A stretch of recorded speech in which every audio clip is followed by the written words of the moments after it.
¿Cómo le va? Esto es el análisis por aquí por Diputados Televisión, el análisis por DTV después de haber escuchado a la Comisión de Salud, a los diputados, a las diputadas que integran esta Comisión de Salud y Acción Social de la Cámara de Diputados de la Nación. El tema tiene que ver con el trabajo, la promoción de la enfermería en la República Argentina, proyecto que encuentra dictámenes, pero que estaría buscando ya las condiciones necesarias legislativas para llegar al recinto de la Cámara de Diputados. Un proyecto, como señalaba la diputada Mónica Fein, un proyecto que en su momento presentó ya en la discusión el entonces presidente de la Comisión de Salud, Pablo Yedlin, el diputado por Tucumán, que había logrado consenso, se había caído el dictamen y hoy vuelven a esta discusión para llevar este tema al recinto, claro, mucho más potencializado después de la pandemia en la República Argentina.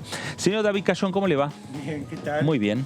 Bueno, sí, como vos bien decías, está mucho más en boga después de la pandemia. Este tema es algo que se viene discutiendo desde hace rato, pero que no había logrado avanzar, por lo menos empezó a avanzar en las comisiones, teniendo en cuenta que el foco en los diputados está puesto más en el lado económico, no tanto ahora en el sector de la salud. Digo, en años anteriores, en el medio de la pandemia, el sector de la salud era quien ocupaba buena parte de la discusión, con los contratos con los laboratorios, con el acceso a las vacunas. Bueno, ahora ese foco se fue corriendo hacia lo económico, alquileres, lo que tiene que ver con las leyes de beneficios fiscales para la producción. Bueno, y esto había quedado un poco rezagado, entonces ahora empezó a tomar un poquito de ritmo la discusión. Señor Martín Bravo, ¿cómo le va? ¿Qué tal? Buenas tardes, Fernando. Muy bien. Sí, son parte de los debates en comisión. Esta semana fue bastante intensa, ¿no? Arrancó el martes hasta mañana. No hay sesión prevista por ahora, por lo menos por esta semana en la Cámara. Puede haber la semana que viene. Ahí hay alguna disputa, ¿no?, entre el oficialismo con un paquete de temas, algunos que ya tienen dictamen, y bueno, la oposición tiene lo suyo. Hay que ver si hay acuerdo antes del receso, ¿no? No son vacaciones acá en la Cámara, pero hay una tradición de que hay unas semanas de receso en julio. Así que probablemente haya una sesión antes. Bueno, la idea, por lo menos ahí están trabajando los diputados nacionales, está trabajando el presidente de la Cámara de Diputados, Sergio Massa por un lado, Germán Martínez por el otro, como presidente de la comisión del bloque del oficialismo en esta Cámara Baja, buscando construir mayorías, construir un temario para que la próxima semana, muy posiblemente el próximo día miércoles, si no es el miércoles será el jueves, pero que la próxima semana haya sesión. ¿Qué temas a discutir? Desde el oficialismo dicen todos los temas que tengan dictamen. Ojo que dentro de los temas que tiene dictamen también está la ley de alquileres que quiere la oposición. Pero en ese caso el oficialismo dice que la oposición logre el quórum, los entendimientos y la construcción de mayorías que la haga la oposición. Mientras tanto el oficialismo busca construir mayorías para los proyectos que tienen dictamen y en algunos casos el proyecto de ley de fomento a la industria automotriz mañana podría tener ya despacho de comisión. Ahí va a haber un plenario de comisiones nuevamente, despacho de comisión, y que este tema también llegue, David, al recinto de la Cámara Baja. Sí, por lo menos así lo entienden los hombres y mujeres de la industria del sindicalismo, que ayer estuvieron, el lunes estuvieron, ayer estuvieron acá en comisiones debatiendo sobre el tema. Tienen la impresión de que mañana va a haber dictamen y que el tema va a ser tratado la semana que viene en el recinto. Pareciera que hay apoyo de parte de Juntos por el Cambio, no sé si de la totalidad de Juntos por el Cambio. Me parece que hay sectores, por ejemplo, la Unión Cívica Radical, pero el que tiene que ver con evolución, se mostraron algunas críticas, pero hay otros sectores más del PRO que se mostraron en línea con lo que plantea el proyecto. Bueno, veremos qué es lo que ocurre finalmente con esta iniciativa. Lo cierto es que vamos a ver qué va a ocurrir con esta iniciativa que recién hablábamos, que acaba de discutir la Comisión de Salud de la Cámara de Diputados de la Nación. Nos vamos allí con nuestro móvil porque está Lourdes López. Lourdes, adelante, buenas tardes.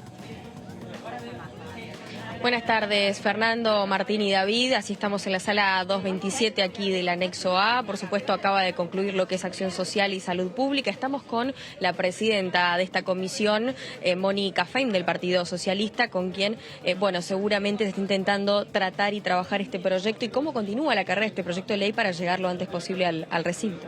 Bueno, la verdad que es un proyecto muy importante que se viene discutiendo hace mucho tiempo, que tuvo dictamen de la Comisión de Salud y Educación, que inclusive estuvo en temario de ordinarias y también en temario de extraordinarias. Así que nos ha costado bastante, pero creo que es fundamental, es fortalecer la formación y el desarrollo profesional de la enfermería, garantizándole un proceso de unificación en la formación de enfermería, acompañando la cantidad de lugares que hoy forman enfermeras y enfermeros, fortaleciendo la posibilidad de la formación continua, de llegar a licenciatura con becas de distinto tipo y obviamente con una unificación de terminar con los auxiliares de enfermería y tener técnicos enfermeros y enfermeros universitarios. Así que realmente este dictamen, falta el dictamen de presupuesto, pero creemos que va a tener,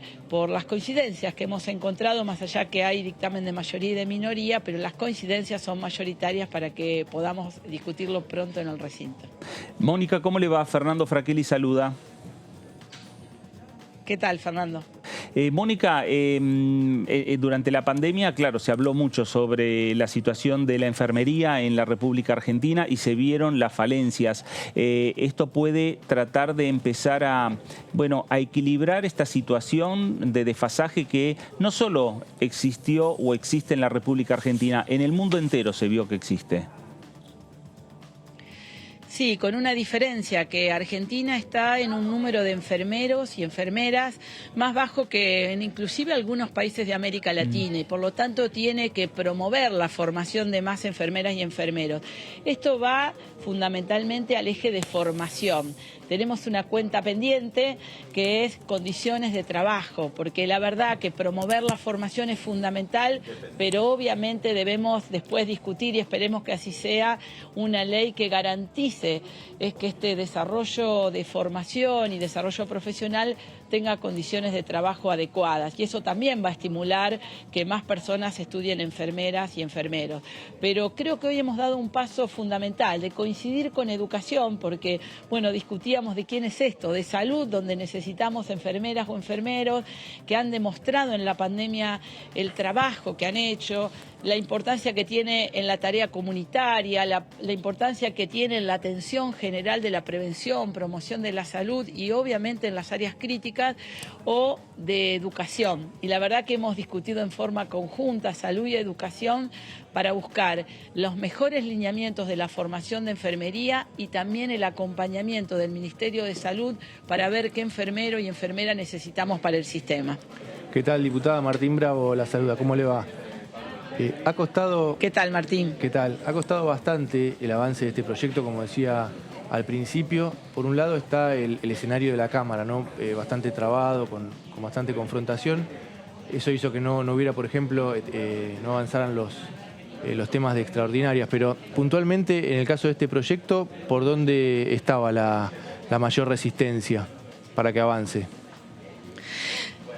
Bueno, en realidad el dictamen original fue firmado por oficialistas y por opositores, así que nosotros partimos de un dictamen que había tenido alto consenso. Aún así, hoy hay miradas diferentes, coincidentes en la necesidad de fortalecer la formación de enfermería, pero diferentes en algunos mecanismos de becas o en algunos mecanismos del rol de las universidades en la formación, sobre todo de las carreras terciarias, pero con un mismo objetivo. Yo espero que de acá al recinto podamos unificar los criterios, porque en la exposición está claro que todos coincidimos que es necesario apoyar a los lugares de formación, el programa nacional que tiene enfermería, que empezó hace muchos años, pero que en el 2016 se convirtió en programa, el PRONAFE, hoy se convertiría en ley y creo que sería un gran avance tener por ley aquello que hoy existe y obviamente seguir mejorándolo. Y quiero decirle un dato importante que muchos diputados y diputadas lo dijeron. como hace más de 10 años hay un plan de enfermería que fue mejorándose, hoy tenemos más enfermeros y enfermeras. No alcanzamos, nos faltarían 10 años para alcanzar un número que sería adecuado y por eso nos parece que hay que ir más rápido y ese es el objetivo en la formación. Seguramente después discutiremos condiciones de trabajo porque también son importantes para estimular, elegir enfermería. Uno elige una carrera si también sabe que tiene un desarrollo profesional futuro, cómo están consideradas dentro de las distintas provincias, que hay una gran disparidad, no solo salarial, sino también del reconocimiento de enfermería como profesional de la salud. Bueno, es un gran debate, pero hoy hay un gran paso en considerar que la formación de los recursos humanos en enfermería debe ser política de Estado. Diputada, ¿cómo le va? Soy David Cayón, ¿cómo está? ¿Qué tal? ¿Cómo está? Respecto a esto que usted planteaba de la formación y equilibrar, la pandemia lo que nos mostró también es que está desequilibrada la formación en salud y en enfermería en particular. Y hubo provincias que tuvo que contratar enfermeros de otras provincias porque no generaban recursos humanos propios. Digo, ¿cómo se va a suplir esto? Digo, más allá de la cantidad que se necesita, digo, también cómo se reparte eso. Bueno, justamente el proyecto habla de becas universales, es decir, todos aquellos que la pidan y reúnan determinadas condiciones socioeconómicas, se contemple acompañarlo con becas y con una mirada federal para que todas las provincias puedan tener personas becadas para el estudiar de enfermería, una beca que también va increciendo en la medida que se va avanzando en la carrera, que también tiene beca para estudiar licenciatura a nivel universitaria, que tiene beca de formación continua en servicio. Bueno, cuestiones y incorpora esto que usted plantea, el concepto federal, porque si la mayoría de los que becamos están en las grandes provincias, bueno, es uno de los problemas. Hoy escuelas de enfermería hay en 20 provincias, así que esas escuelas existen. El objetivo de esta ley es unificar los criterios de formación, ir a saber que estudiar enfermería en cualquiera de estos establecimientos tiene una base mínima de condiciones académicas para también después, si se quiere ingresar después de esta carrera de tecnicatura a la universidad, poder hacerlo. Así que creo que esa mirada federal está contemplada claramente en el proyecto. Mónica, gracias por estos minutos para Con Diputados Televisión. Gracias a ustedes. Gracias. Lourdes, gracias. Muy bien, muy bien. Acá acaba de concluir, también de paso voy a aprovechar en la sala 2, aquí al lado donde nos encontramos, lo que es la Comisión de Defensa del Consumidor, del Usuario y de la Competencia para lo que es metodología, agenda de trabajo. Y bien decía recién la diputada con respecto a la comisión que acaba de concluir, bueno, este proyecto de ley que continúa con presupuesto. Gracias, Lourdes. Ahí estaba Lourdes López en la Comisión de Salud que acaba de concluir su actividad en la jornada de hoy.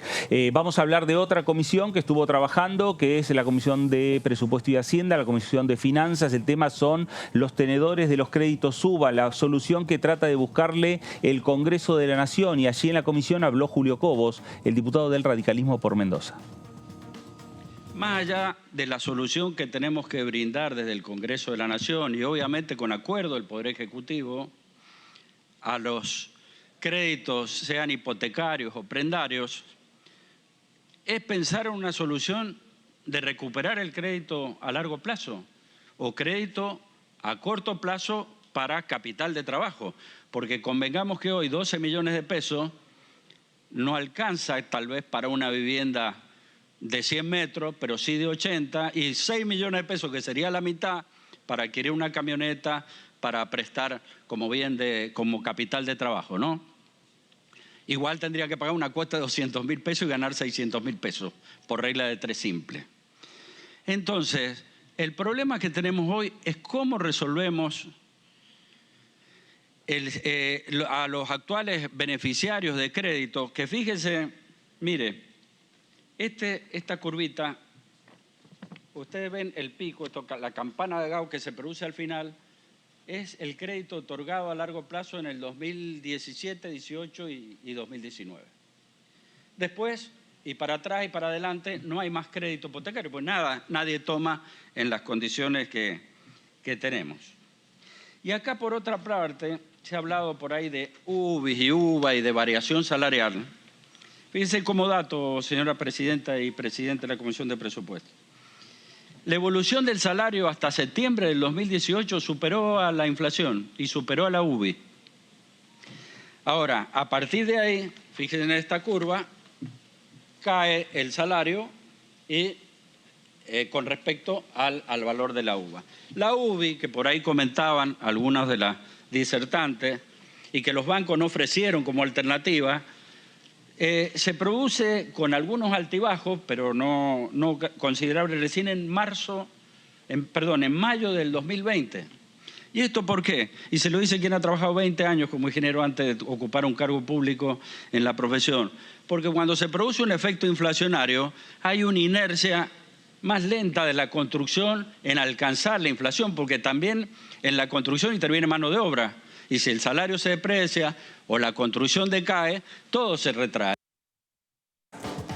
Bueno, ahí estaba el diputado Julio Cobos, el ingeniero Julio Cobos, en la Comisión de Presupuesto. El tema son la situación de los tenedores de crédito SUBA, una nueva reunión informativa que tuvo la comisión del día de hoy y que va a seguir trabajando para los próximos días. Cambiamos de tema y vamos a hablar de los distintos proyectos que hay, y entre esos nuevamente nos vamos a meter con los temas de la Comisión de Salud que acaba de finalizar, porque le damos la bienvenida al diputado Gustavo Bouit del radicalismo de la provincia de Jujuy. ¿Cómo le va?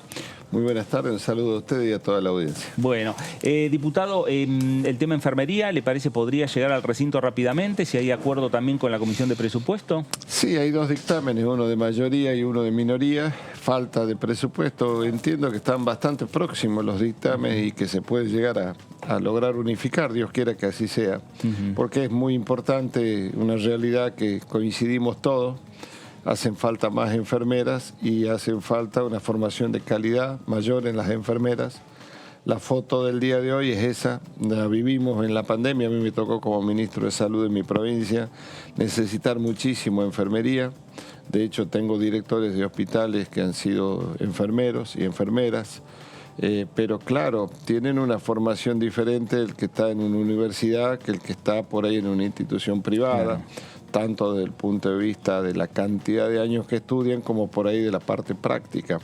Entonces, un tema es la unificación de la nivelación de estos enfermeros que no han podido tener la posibilidad de formarse en la universidad, y está bueno que esa nivelación se pueda hacer en la universidad. La otra es trazar una línea que a partir de ahora todos traten de tener una formación universitaria. Pero además estos proyectos contemplan la posibilidad de becar a los estudiantes para que puedan acceder, digamos, a esta formación y que se sostenga como política pública en el tiempo, por lo cual yo reclamé de que sí o sí debería haber estado la Comisión de Presupuesto en la plenaria. Estuvo solamente Educación y Salud. Y bueno, faltaba la Comisión de Presupuesto. Cuando alguien le asigna un presupuesto a alguien, se lo está sacando a otro. Entonces, o generar nuevas propuestas de incentivos tendrían que ver con otros actores que hoy no están participando. Así que, pero bueno, entiendo de que la necesidad está, la voluntad de todos los bloques está de que haya más enfermeras, que haya mayor enfermera de calidad. Por ahí es la forma de cómo lo encara cada uno. Uno de los proyectos pertenece al diputado Yedlin, hoy senador, y el otro a la diputada Ocaña, que es la de nuestro interbloque de Juntos por el Cambio, que hicimos un dictamen minoría, pero es posible que de acá hasta que se presente se logren tener consenso en las pocas diferencias que tiene. Claro, eso es lo que decía la presidenta de la comisión, Mónica Fein, que hay dos dictámenes, pero que es muy posible que se puedan finalmente llegar al recinto con uno solo. Sí, porque el concepto general creo que lo compartimos todos, por ahí es la forma de encarar alguno de estos temas. Diputado, hay otros temas, hubo bastante movimiento estos días y la semana pasada, no en comisiones, en plenarios. Hay algunos temas con dictámenes que quiere llevar el oficialismo al recinto, compra argentino, si hay dictamen mañana del proyecto para promover las inversiones en la industria automotriz también.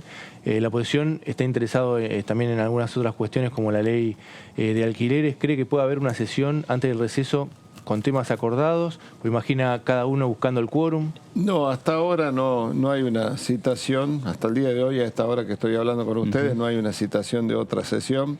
Sí sabemos de las necesidades de algunos temas de resolución urgente, como la ley de alquileres, que también está ahí, tiene cerca algunas pocas diferencias que tienen que ver con por ahí con la cantidad de meses que va a tener, como que va a regir la ley, si son 3, 6 meses para la actualización de los alquileres, así que calculo que apenas los que integran las diferentes comisiones se pongan de acuerdo, seguramente se va a llamar a sesión, pero bueno, estamos muy sobre la fecha también de las vacaciones de julio y los recesos estos.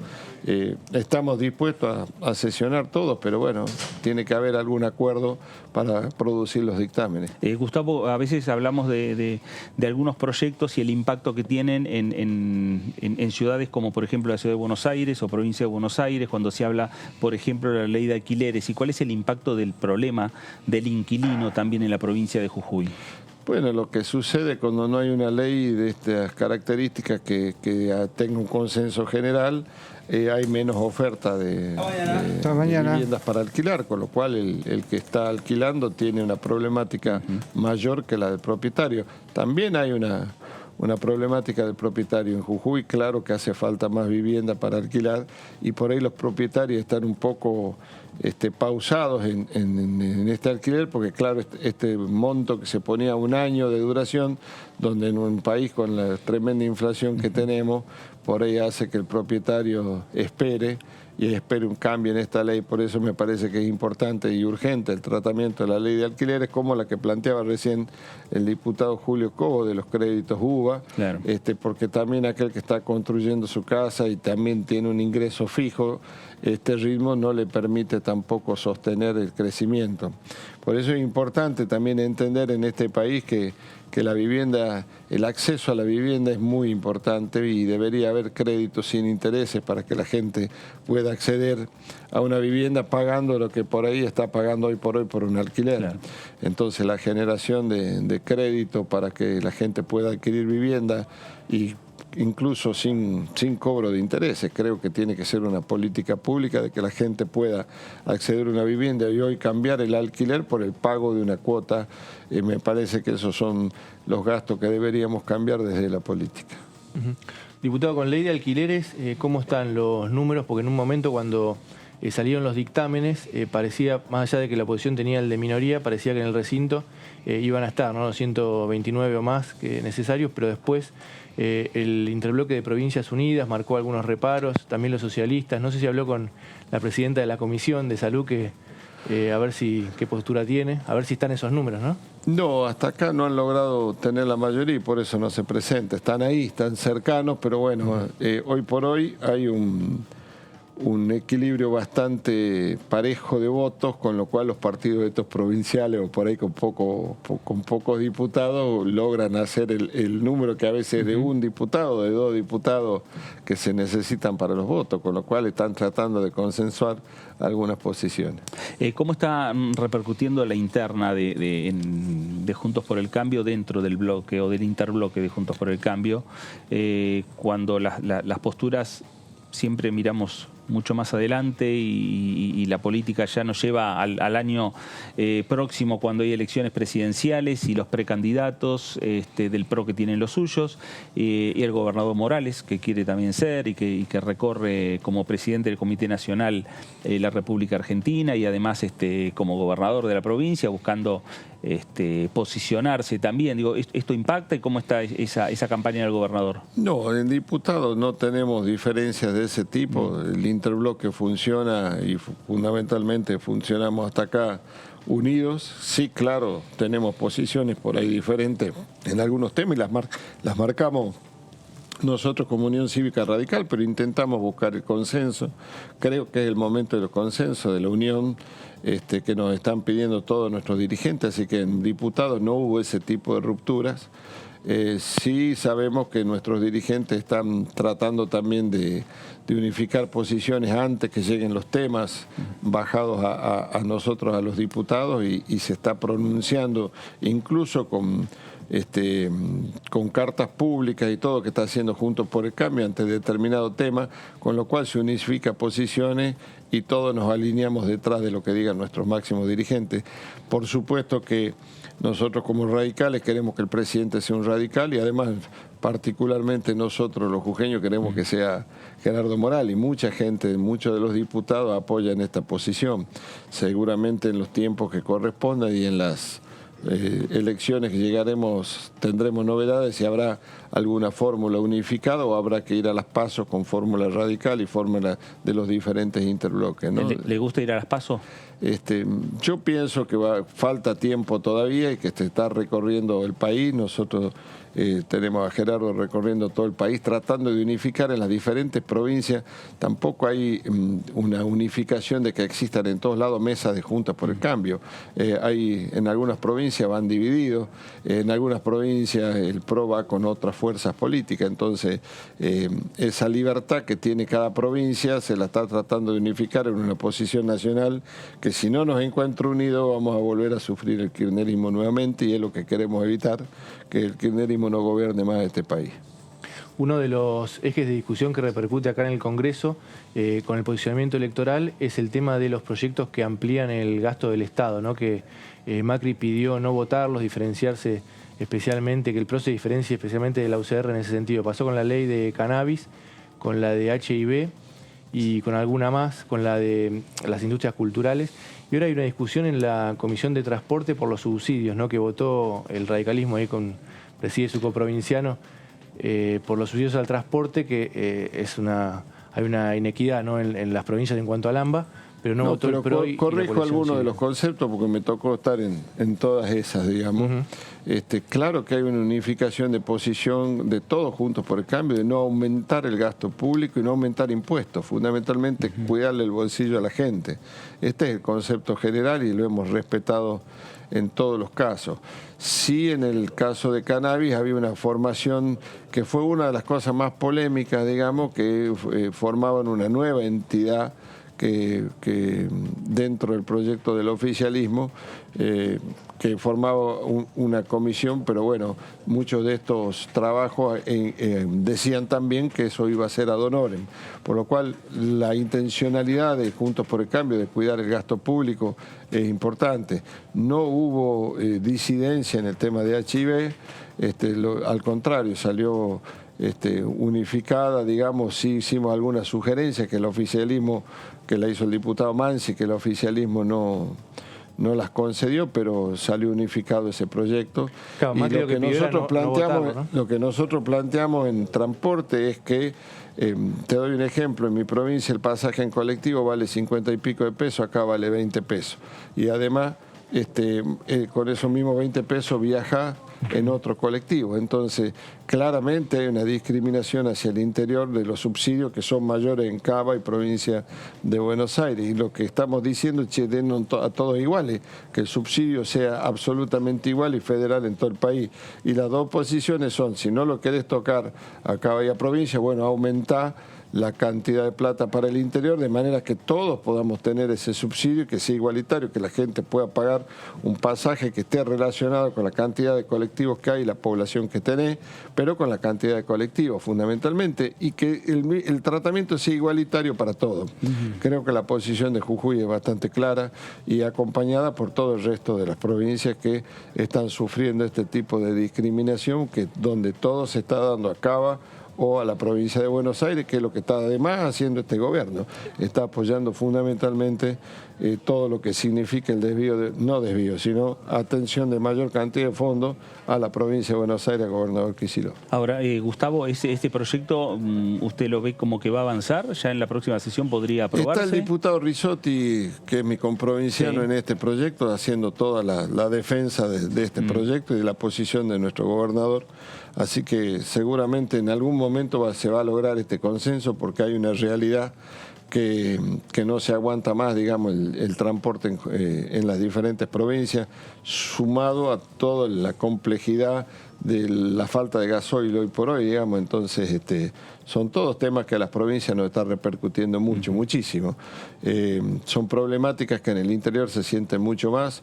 Yo veo por acá en las estaciones de servicio que ustedes tienen gasoil, pueden cargar. Nosotros prácticamente nos cargan 20 litros y tenemos que estar haciendo interminables filas para cargar en cada estación de servicio. Entonces son temas que el gobierno nacional no se está ocupando y que además cuando se ocupa de forma política y no en forma de pensar que es el gobierno de todos los argentinos y no de un determinado sector político.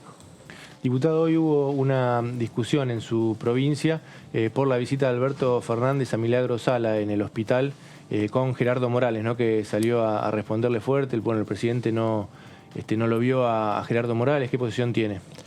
Bueno, yo creo que no hubo una discusión, hubo un papelón. Un presidente de la República que deja sus funciones para ir a visitar a Milagro Sala, presa internada en una clínica privada. ¿Ustedes se imaginan que el presidente de la Nación no fue a Corrientes? Se quemó Corrientes y el presidente no fue. Y está dejando todas sus funciones para ir a visitar a Milagro Sala, que está condenada por la justicia, pero además pone de que revise el sistema judicial las condenas. Eso está prohibido por la Constitución Nacional en el artículo 109.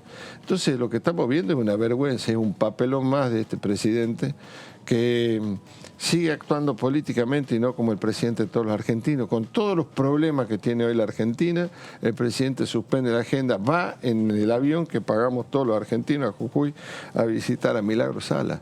Me parece que es un papelón y que es muy triste tener un presidente que haga este tipo de actitudes discriminatorias. Repito, se ha quemado Corrientes y el presidente no fue a Corrientes. Y está yendo ahora suspendiendo todas sus actividades para ver a Milagro Sala. No solo tiene que cruzar Gerardo Morales, lo tiene que cruzar todo el país este presidente. ¿Esto puede generar rispideces en la relación entre el gobernador Morales y el presidente Alberto Fernández? Creo que el gobernador le ha contestado, el gobernador le ha contestado con altura, no solo que lo está esperando, lo sigue esperando y que recuerde que es el presidente de todos los argentinos y que es una ofensa y una afrenta para la provincia de Jujuy que él vaya a visitar a Milagro Sala y no lo visite al gobernador o no se ocupe de todos los temas que la provincia de Jujuy le ha generado, porque el presidente también ha seguido de alguna manera las líneas que ha empezado el gobernador Morales cuando es la primera provincia que estableció el cannabis medicinal, la provincia que tiene la planta solar de Cauchari, la provincia que está trabajando con el litio, todos proyectos que viene después la nación tomándolo, que es el cambio de la matriz productiva de este país. Entonces, me parece de que más allá de las presiones que debe estar teniendo el presidente para ir a visitar a Milagro Sala, que la debe tener, creo que él debe actuar con la responsabilidad que le corresponde como presidente de todos los argentinos y no de un sector político, y mucho menos, más allá que puede ser amigo personal o no, de una mujer que está procesada por la justicia. Es un tema judicial, donde además el presidente se toma la atribución de darle consejo a la justicia y decirle que revise las causas. Lo que estamos viviendo es algo que no se ha visto nunca, es un avasallamiento de todo punto de vista y además es un papelón. Diputado, en el Congreso hay algunos proyectos para intervenir la justicia provincial. ¿Cree que a partir de esto pueden avanzar? ¿Tiene alguna información? Mire, todo lo que significa a medida que Gerardo Morales se posicione como candidato a presidente de la Nación y que tiene todas las probabilidades de llegar, que además es un hombre que ha sido viceministro de Desarrollo Social en la presidencia del doctor de la Rúa, 14 años senador nacional, diputado provincial, 2 veces gobernador, y claro que van a tener todas las intenciones de desestabilizar. El tema es que si se vive en democracia eso no debe ocurrir y los temas judiciales los debe resolver la justicia. Si existe una intervención en la provincia de Jujuy o esta discriminación que sufren las provincias de radicalismo, tanto Corrientes como Mendoza, creo yo que cada acción genera una reacción y eso se torna muy peligroso en la época democrática. Diputado, hablando del tema de la justicia y más allá de eso, de los proyectos que decía Martín, en el medio, en el Senado, se está discutiendo la ampliación de la Corte Suprema de Justicia. Hay proyectos sobre reformas judiciales que se aprobaron en el Senado, que llegaron a diputados y están ahí. Sí, claro, sin avanzar. Lo que se está buscando en definitiva es continuar con la impunidad, digamos, o sea, aumentar esto para no darle tratamiento. Y además hay cosas que en este país no tienen mucho sentido del punto de vista común de la gente, que la Corte Suprema haya tenido tantos años este tema y que recién se haya pronunciado en el mes de abril diciéndole que tienen tal día que pronunciar lo del Consejo de la Magistratura, por ejemplo. Claro, son cosas que si bien le corresponde a la justicia, dejan mucho de desear en cuanto a la cantidad de años que duerme un proyecto de acuerdo a la conveniencia política. Yo creo fervientemente en la independencia de la justicia, que así debe ser, y debe ser así en todos los territorios. Por eso digo, se tiene que ocupar de los temas judiciales la propia justicia. Diputado, sobre el proyecto para dar incentivos a la industria automotriz, ya lo discutieron en el bloque, hubo pronunciamientos a favor, pero también algunas objeciones en cuanto también a una estructura que se crea, ¿no? Un instituto que a lo mejor puede haber algún rechazo particular por ese punto. Hay una posición generalizada de no crear más megaestructuras o estructuras que terminen aumentando el gasto, pero no es un tema que yo personalmente lo conozca, no se ha discutido en el bloque como tal, seguramente está todavía en el tratamiento de la comisión y habrá un pronunciamiento de bloque.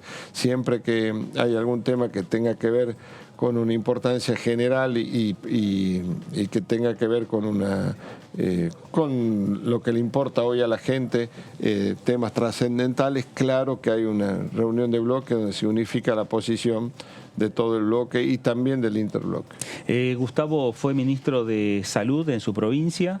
¿Qué proyectos imagina para discutir en el ámbito de la salud?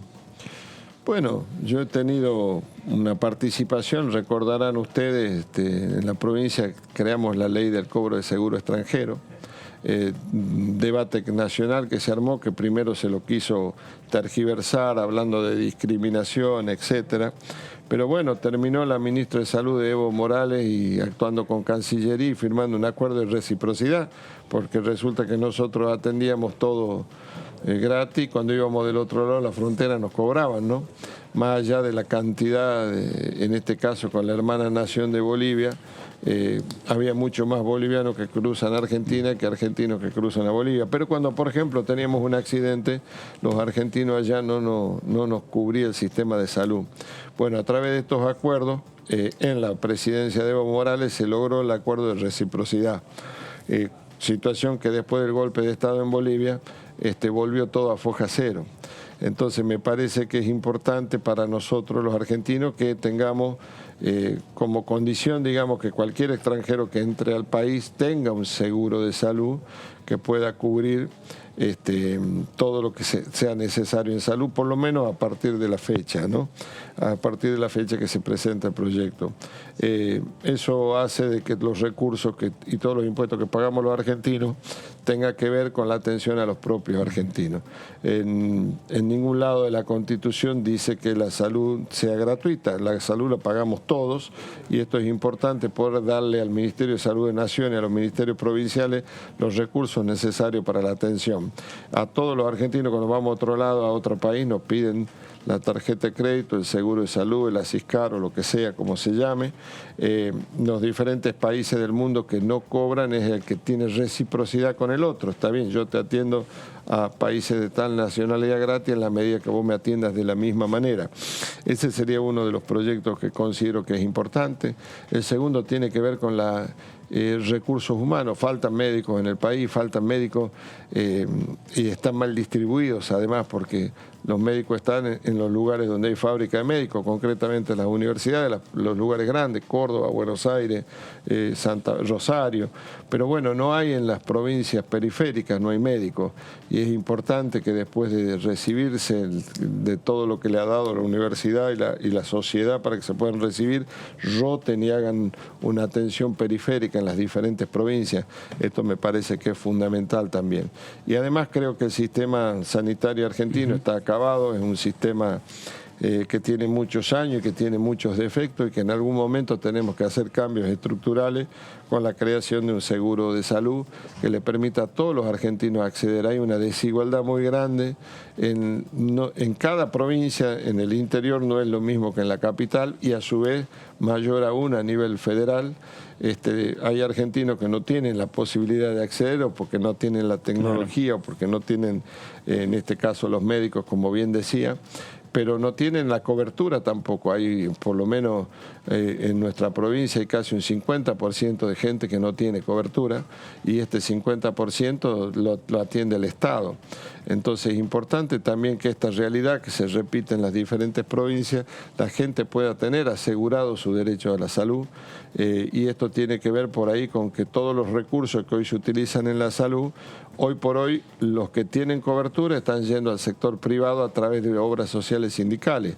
En otros países se hace el seguro de salud donde todos los aportes van al sistema de salud y como todos los seguros, no todo el mundo utiliza, igual que el seguro de los autos, no todo el mundo choca a la misma vez, entonces siempre hay plata para sostener el sistema de manera solidaria para que el que no tiene pueda acceder. Así que me parece que son temas importantes, son temas que durante muchos años en este país lo han intentado y no lo han logrado diferentes presidentes. Usted ve que van pasando los diferentes presidentes y los sindicalistas son siempre los mismos. Entonces por ahí hay que acordar con los trabajadores también un cambio en esta estructura sanitaria. Por ahí te doy el ejemplo de los monotributistas, le dan una obra social que en Jujuy, por ejemplo, le ha tocado Naviero, no tenemos ni siquiera una oficina de esa obra social, con lo cual esa cobertura nunca se cumple. Entonces hay muchos temas a tratar que son importantes y que tiene que ver con esta realidad que tenemos de un país que todavía no tiene resuelto el acceso a la salud en todos sus lugares. Gustavo, gracias por visitar los estudios aquí de Diputados Televisión. No, gracias a ustedes por la invitación, un saludo a usted y a toda la audiencia. Gracias, el diputado Gustavo Buit, diputado del radicalismo por la provincia de Jujuy. Hablamos con otro diputado, hablamos con el diputado Eduardo Valdés del Frente de Todos sobre distintos temas que tienen que ver con esta agenda parlamentaria. Hay una parte que bien dice Cristina, que es la asignación universal por hijo vino a traer una solución equitativa, igualitaria, sin que uno tenga que recurrir a ningún tercero para hacerlo. Bueno, la emergencia social de la Argentina, sobre todo la crisis del 2001, hizo que, eso me lo acuerdo patente, yo era legislador de la ciudad, en la ciudad había 5.000 personas, históricamente que se denominaban cirujas, 5.000 personas que hurgaban en los residuos. Vivían de eso, eran familias que pasaban de una a la otra. En el año 2002, febrero del 2002, hay un censo que hace la Universidad de General Sarmiento y la Universidad de Lanús, que hay 122.000 familias que hurgan en los residuos para poder sobrevivir. El 98% de la gente que recibe un plan trabaja. Claro. Y quizás lleva adelante los trabajos que no quisieran llevar otros. Entonces a veces la palabra trabajo genuino no es lo que usted quiso decir, pero se imagina que el que hace ese trabajo y escucha como lo mío no es genuino. Claro, entonces, pero no lo digo yo, el trabajo genuino está redactado en las iniciativas que se presentaron. Bueno, por eso, pero me parece que está mal planteado. Lo que hay que ver, de lo que se trata es de ver que el poder adquisitivo de ese trabajador no sea restringido por alguien que le intermedia el plan. Bueno, ahí estaba el diputado nacional Eduardo Valdés. Seguimos con el tema de asignaciones y demás porque vamos a hablar de un proyecto que es presentado por un sector del Frente de Todos aquí en la Cámara de Diputados de la Nación, que es la creación de un salario básico universal. David, ¿qué podemos ampliar de esta información de un proyecto que se está hablando ahora aquí en el Congreso de la Nación? Sí, totalmente. Este es un proyecto que presentó el diputado Itaí Hatman, que es del Frente Patria Grande, que forma parte del Frente de Todos, que es el salario básico universal. Digo, tiene varias aristas, ya el hecho de que sea universal algo que no va a ser de esa manera, porque no es para todos, es solamente para un sector de la población. Cuenta con el acompañamiento de Natalia Saracho, Federico Fagioli, Hugo Yasky, Mónica Macha, Pablo Carro, Juan Carlos Alderete, Carlos Selva, Pablo Carro, Leonardo Grosso, entre otros diputados, que cuando se presentó en la Cámara de Diputados, cuando hicieron la presentación, uno por ahí acá puede ver todos diputados más cercanos a lo que se entiende que es el kirchnerismo más duro.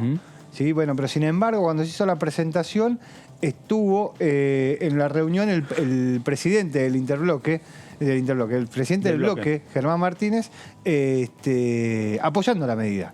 ¿Sí? Y estuvo también el diputado Arroyo apoyando también la iniciativa. El objetivo, que digo Arroyo, que viene del sector del masismo. Claro, exactamente. El objetivo es dar una respuesta a la nueva realidad laboral argentina post-pandemia a través de la ampliación de la seguridad social con la implementación de un salario básico universal. ¿Sí? Es un nuevo plan que lo que busca es mantener en el tiempo ciertos niveles de ingresos para cierto sector de la población.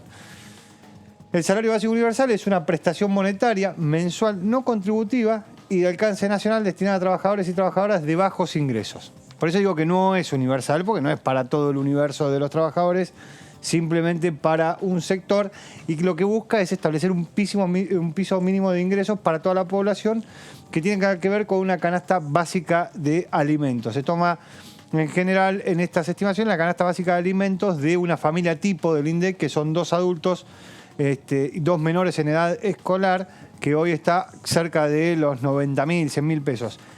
Hay que tener en cuenta que esa canasta básica no toma alquileres.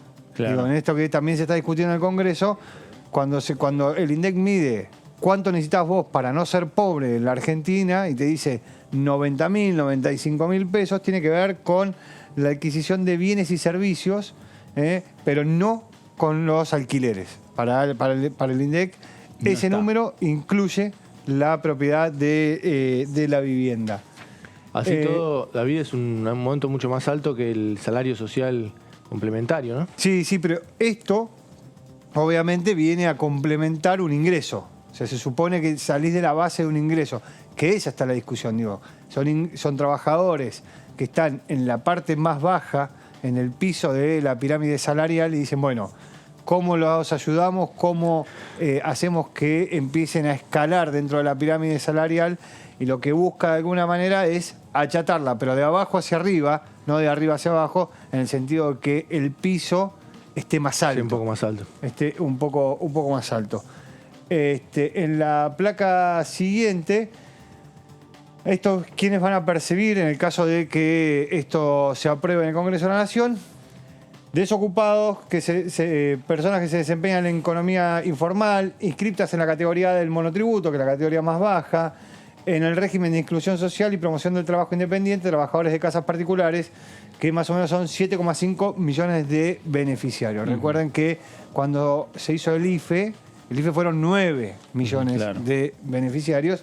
Bueno, acá se baja a 7,5, tiene que ver también con que hubo una recuperación del mercado laboral. Sin ir más lejos, vos en el IFE te entraba gente que era otra categoría del monotributo. Bueno, esta es la categoría más baja del monotributo.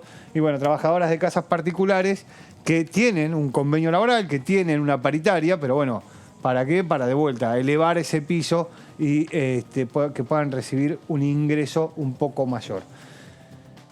El monto es el valor igual al básico alimentario de un adulto. Hoy es 14.000 pesos, por eso digo, depende qué es lo que se tome. Esto toma una persona única, 14.000 pesos, que será cobrado en un 100% por todos, excepto aquellos que se encuentran en la categoría del monotributo, que ahí van a cobrar solo el 50%. Cada grupo familiar podrá percibir un salario básico universal por un monto mensual de hasta 2 canastas básicas alimentarias de un adulto. Eso tiene que ver con 30.000 pesos, hoy 30.000 pesos. Pero se va modificando, obviamente, todos los meses por inflación. Entonces, ese número se modifica todos los meses por inflación. Tienen que acreditar anualmente la realización de alguna de las actividades, como puede ser finalización de estudios primarios, secundarios. Talleres de formación profesional, la idea es también incentivar que haya una salida profesional. Capacitación laboral, talleres de orientación laboral, talleres de profesionalización del trabajo doméstico, desarrollo de actividades sociocomunitarias. O sea, la idea es que, como todos los planes, tenga una prestación. Claro. Digo, desde la asignación universal por hijo en adelante, todos los planes, las asignaciones, tienen una prestación de parte de aquella persona que lo recibe. La próxima página, bueno, el costo fiscal es 2,1 del Producto Bruto Interno. Y acá, bueno, depende, esto son números y estimaciones que hizo el diputado Hackman respecto de cómo se puede financiar esto, porque dice, puede ser menor, ya que resta el gasto actualmente afrontado por programas que serán absorbidos, o sea, va todavía adentro. Y puede financiarse con el redireccionamiento de los subsidios a la energía reducidos por la segmentación. Bueno, uno entiende que el dinero es fungible, con lo cual se puede utilizar, digo, lo mismo para muchas cosas, pero hay que ver si con los valores de la energía hoy, si con la situación local e internacional, este apartado existe. Claro. Digo, por más que empiece la segmentación, si te alcanza como para poder financiar 14.500 pesos, 15.000 pesos para 7,5 millones de personas todos los meses, supongamos que no se mueven de los 14.500 Y viene pesos. demorada, ¿no, David? Porque la segmentación, no está el formulario todavía que... El formulario apareció hoy en el boletín oficial, lo que va a ser el formulario, digo, eso debería estar entre hoy y mañana en la web como para poder hacer la segmentación. Digo, avanza, lo que no va a ser muy rápido es que vos lo veas en las boletas. Recién en septiembre vas a tener esa segmentación. Con lo cual, digo, esto no podría tener mucha viabilidad antes de septiembre. Claro, y que no vaya atado, a lo mejor hasta modificando ese artículo o ese aspecto de un artículo determinado y que se busquen los fondos por otro lado, ¿no? Sí, en definitiva, claramente. también me parece. Sí, ¿no? sí, claramente. Es un poco ahí donde también están las discusiones que va dando el propio bloque del oficialismo, porque bien como decía David, es un proyecto presentado por un sector, hoy ese sector más vinculado con el movimiento de Juan Grabois, pero que también en la presentación contó con la presencia y el acompañamiento del presidente de la bancada, de Germán Martínez. ¿Y esto qué quiere decir? Más allá que es un tema que por fuera del Congreso hubo comentarios sobre este proyecto de ley, obviamente lo hizo desde el Senado Nacional la propia vicepresidenta Cristina Fernández de Kirchner, dándole también cierto impulso desde el punto de vista parlamentario o desde el punto de vista político, y es un proyecto que en definitiva ya está en la discusión interna, más allá de no plasmarlo en un orden del día del bloque del oficialismo para discutir este tema, pero es una discusión interna que se está dando sobre cuál va a ser el futuro de esta iniciativa de Tahí Hackman, que el oficialismo espera acordar con otros bloques, por lo menos para poder llevarlo al recinto, ¿no? Sí, totalmente. Digo, en esa presentación también estuvo, que uno entiende que es en representación del bloque del Frente de Todos de los senadores, Juliana Di Tulio. Claro, exactamente. Y bueno, veremos finalmente qué es lo que ocurre. Vamos a seguir hablando de este tema, vamos a seguir hablando de los diferentes proyectos, de la agenda, en definitiva, de esta Cámara de Diputados de la Nación. Lo vamos a seguir hablando en el análisis, pero después de la pausa. 2 minutos de pausa y enseguida regresamos. Esto es el análisis por aquí, por DTV, por Diputados Televisión.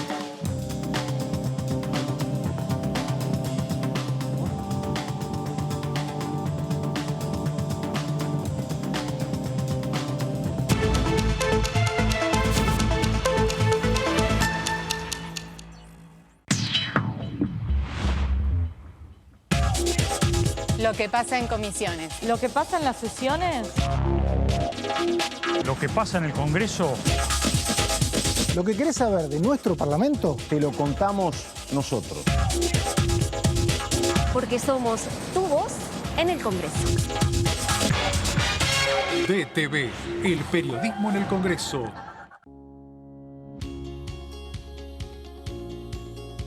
Cuando un proyecto de ley ingresa a la Cámara de Diputados, ya sea creado por un legislador, enviado por el Poder Ejecutivo o producto de una iniciativa popular, se trata primero en las comisiones correspondientes para luego ser tratado en el recinto por los diputados. Las comisiones son el ámbito de análisis y debate sobre los proyectos de ley conformadas por legisladores de distintos bloques. Hay 23 comisiones especiales que tratan temas específicos como el atentado a la AMIA y 45 permanentes que tratan temas vigentes como educación y salud. Un diputado puede formar parte de varias comisiones. Cada comisión se compone de un presidente, un vicepresidente y de 3 a 5 secretarios. La duración de los miembros de las comisiones permanentes y especiales es de 2 años. Para que la comisión funcione debe tener quórum, es decir, un mínimo de 15 y un máximo de 31 a 49 diputados. Las autoridades son elegidas por los propios integrantes de las comisiones, que a su vez son elegidos bajo consenso por sus propios bloques. Para que un proyecto sea tratado en el recinto, debe contar con el apoyo de la mayoría de los integrantes de esa comisión. Al finalizar una reunión de comisión, se dictamina sobre la pertinencia de tratar el proyecto en el recinto. El dictamen propone una resolución o decisión sobre una o varias iniciativas o proposiciones.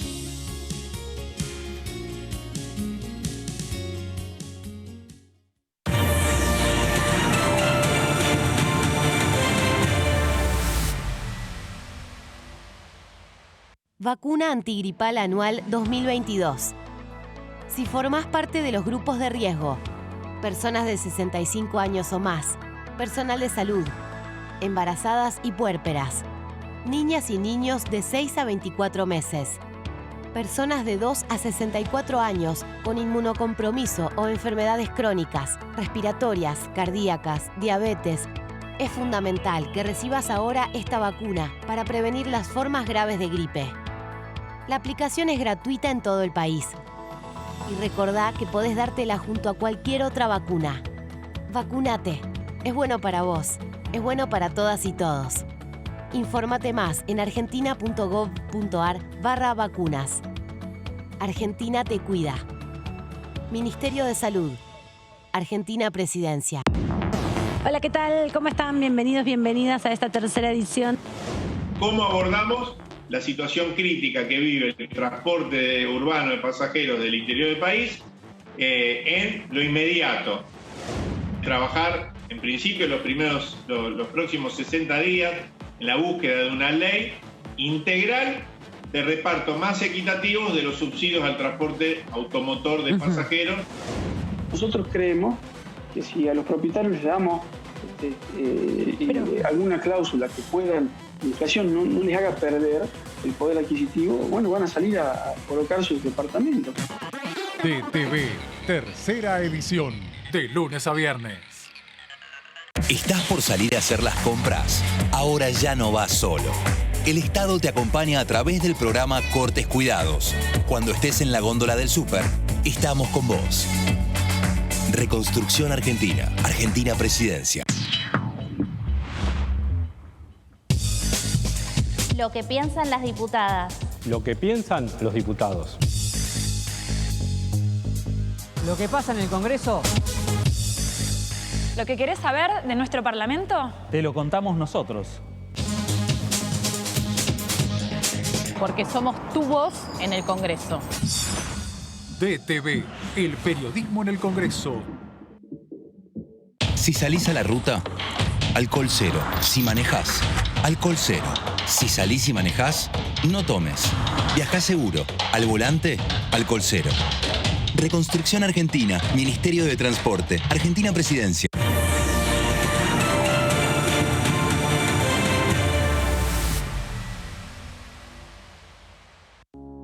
Las sesiones son el espacio donde los diputados debaten proyectos de ley para su aprobación, modificación o desaprobación. En una misma sesión se pueden tratar varios proyectos de ley.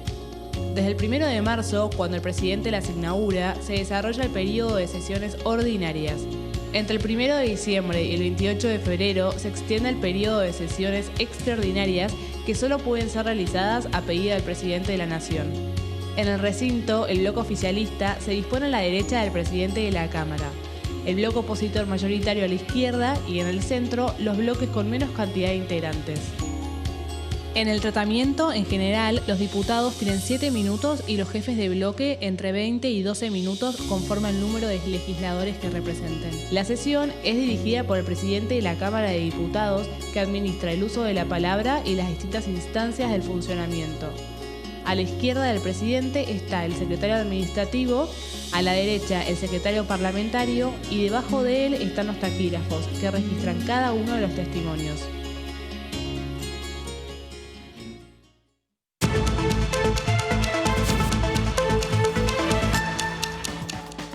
Muy bien, regresamos aquí a el análisis por DTV, el análisis por Diputados Televisión, en una jornada más de reunión de comisiones que tuvo esta Cámara de Diputados de la Nación y que está teniendo por estas horas y que se espera también en la jornada de mañana jueves, nuevos plenarios de comisiones, por ejemplo, para avanzar con un proyecto de ley, como es el proyecto de ley de la industria automotriz, fomento a la misma, que en la jornada de ayer ya hubo una reunión plenaria de la Comisión de Industria, de la Comisión de Presupuesto y Hacienda, con la presencia de funcionarios del Ejecutivo, de Economía y del Ministerio de la Producción, con representantes de los trabajadores, representantes del Sindicato de Mecánicos, el Sindicato de la Unión Obrera Metalúrgica, que estuvo Furlan, el secretario general de la Unión Obrera Metalúrgica, representantes de las empresas automotrices, representantes de ADEFA, que también estuvieron en la comisión, y mañana sería el turno de la discusión ya entre los diputados nacionales para terminar de zanjar las diferencias, firmar el dictamen y llevarlo al recinto la próxima semana. Sí, esa es la idea, por lo menos, del oficialismo. Sí, hoy hicieron una visita a una fábrica, fueron a la fábrica de Ford, varios legisladores. La idea sí es que mañana dictaminar para poder llevarlo al recinto rápidamente. Esto tiene que ver también con la agenda que le pidió el presidente Alberto Fernández en la última reunión que tuvo con Martínez, con el presidente del bloque del Frente de Todos en Casa Rosada, donde él le pidió avanzar con todos los proyectos ligados al sector económico, que son todos proyectos que tienen una base de beneficios impositivos sobre la base incremental de la producción. Ahí están un poco los aspectos centrales del Ejecutivo, el envío del porqué de este proyecto de ley y, en definitiva, lo que va a suceder cuando llegue este proyecto de ley al recinto de la Cámara de Diputados de la Nación. Ese y otros temas quiere el oficialismo, buscar una sesión la próxima semana para no solo discutir este proyecto de industria automotriz que puede ya tener dictamen de comisión, sino hay otras iniciativas que también tienen dictamen de comisión que en algunos casos pueden tener acompañamiento entre oficialismo y oposición, pero hay otros proyectos que no, de ninguna manera. Sí, así es, Fernando. Uno de ellos es el de Compre Argentino. Los dos proyectos, no tanto el de la industria automotriz como el de Compre Argentino, fueron presentados el año pasado, vienen demorados, formaban parte del temario para las sesiones extraordinarias. De hecho, el de la industria automotriz propone una exención de las retenciones, ¿no?, de los derechos de exportación hasta 2031 por 10 años. Bueno, eso probablemente sea modificado hasta 2022 porque ya lleva casi un año el proyecto desde que ingresó al Congreso. Y después sí, como decía Fernando, hay otros temas que ya más confrontativos. Uno de ellos es la reforma del Consejo de la Magistratura. Todavía no tiene dictamen. Hubo una reunión la semana pasada con la presencia del ministro Martín Soria. Pero ahí, tanto diputados del oficialismo como de la oposición y el propio ministro se trenzaron en algunas discusiones que, más que con el proyecto, tenían que ver con el avión venezolano-iraní, apuntó la oposición por ese lado, la ampliación de la Corte por parte del ministro. Todavía ahí el oficialismo no tiene los votos, está viendo, a ver ahí, de vuelta, como lo hablamos con el diputado por Jujuy, son los bloques del medio, ¿no?, los que tienen el fiel de la balanza, y ahí es Graciela Camaño particularmente la que podría definir, porque La discusión pasa por si los integrantes de la Corte son miembros del Consejo y ella tiene una posición intermedia. Hay que ver, el oficialismo ahí está buscando los votos como la mayoría de los proyectos que tienen que ver con la justicia, ¿no? Bueno, y hablando de comisiones y hablando de trabajo en la Cámara de Diputados de la Nación, la secretaria de Minería estuvo en la comisión respectiva en la jornada de hoy. Estamos hablando de Fernanda Ávila, que estuvo temprano también aquí en este Congreso de la Nación para hablar sobre la situación del sector y la política minera que lleva adelante el gobierno de Alberto Fernández. Y al respecto al tema de la minería, el diputado Mansi de la coalición cívica por la provincia de Catamarca decía lo siguiente. Acá se habló mucho del litio y yo por supuesto que coincido en el optimismo a mediano y a largo plazo, pero nosotros hemos tenido hace poco tiempo la noticia, o hemos conocido, que en Catamarca la empresa Livent estaba subfacturando el litio y ese conocimiento, al menos al público, surge a partir de una denuncia de un diputado provincial de la oposición, el diputado Marchioli. No surgió de los organismos de control ni nacionales ni provinciales, ni por supuesto de una autoculpa de la empresa. Resulta que también nos enteramos por un informe de la CEPAL que Catamarca facturaba un 80% menos el litio que Jujuy, que es, bueno, como si fuese la hermana mayor en la producción de litio. Realmente esto creo que ensombrece muchísimo esta precaria licencia social que hoy la minería tiene en la Argentina. Bueno, ahí estaba el diputado Mansi, la discusión que tiene que ver con la minería en la República Argentina, la discusión que tiene que ver con el trabajo en las comisiones de esta Cámara de Diputados de la Nación. Diputado Tonioli, ¿cómo le va? ¿Qué tal? Gracias por visitarnos. No, gracias. Es un gusto para mí siempre estar acá. Varias veces mucho más gusto de estar presente que salir y siempre varias veces por hablamos por Zoom, ¿no? Sí. Pero bueno, la tecnología también hay que implementarla. Sí. Llegó para quedarse. Eduardo, uno de los temas que hablamos y en varias oportunidades, el tema de los subsidios al interior. Al transporte. Al transporte. Sí. Y las diferencias que hay entre lo que pagamos en la Ciudad de Buenos Aires o en el AMBA y lo que pagan ustedes, por ejemplo, en Santa Fe. Sí, bueno, es una discusión de larga data, ¿no? El tema del reparto de los subsidios al transporte, desde que se creó el sistema. Un sistema necesario, hay que decirlo, en el mundo, el transporte público. Transporte de pasajeros, en general automotor, funciona en base a subsidios porque los costos de sostenimiento, ¿no es cierto?, de servicios son altísimos. Y desde que se creó ha habido un desequilibrio, aunque de ese desequilibrio hasta el consenso fiscal de 2018, durante la gestión Macri, era, de alguna manera, la foto era más cercana a la cantidad de unidades de transporte urbano y suburbano de pasajeros del AMBA. Con respecto al interior, la foto de los subsidios era más cercana en ese momento a la foto de la cantidad de unidades, claro, ¿no? Había una brecha, pero era una brecha muchísimo más pequeña que la que se produjo a partir de 2018. El consenso fiscal 2018 lo que hizo fue tirarle la pelota a las provincias.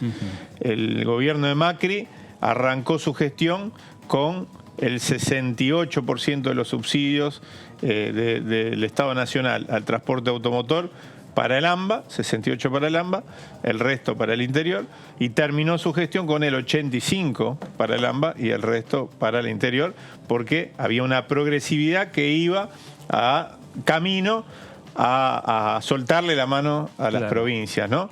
El único distrito que se salvó de esa suelta de mano fue la Ciudad Autónoma de Buenos Aires, cuyas 32 líneas que empiezan y terminan dentro de la ciudad, es decir, no son las líneas que lo comunican con el conurbano. Esta entelequia que se ha dado en llamar AMBA, de alguna manera tiene líneas interjurisdiccionales a cargo de la Nación.